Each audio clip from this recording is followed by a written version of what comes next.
भगवान भी ज्ञान रूप है। हे ज्ञान रूप भगवन, क्लेश कर्म विपाक आशयर। और भगवान को उसके किए का फल नहीं मिलता, क्योंकि भगवान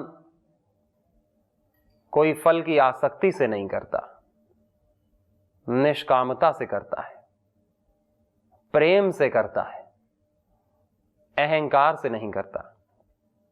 और जीव जो कर्म करता है वो अहंकार से करता है कि मैं करने वाला हूं, मैं कर रहा हूं।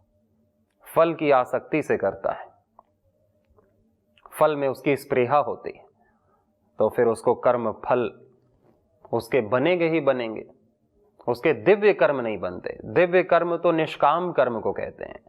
सकाम कर्मों के तो फल मिलेंगे और फिर वो कर्म बंधन में बंधेगा कि जैसा तुमने किया है वैसा तुम भरोगे भी। और फिर जो वो करेगा उसका संस्कार भी पड़ेगा, क्योंकि वो आसक्ति पूर्वक कर्म करेगा।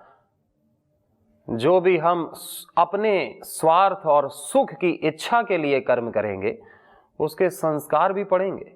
परंतु भगवान आसक्ति रहित नहीं करता, ज्ञान पूर्वक करता है, प्रेम पूर्वक करता है।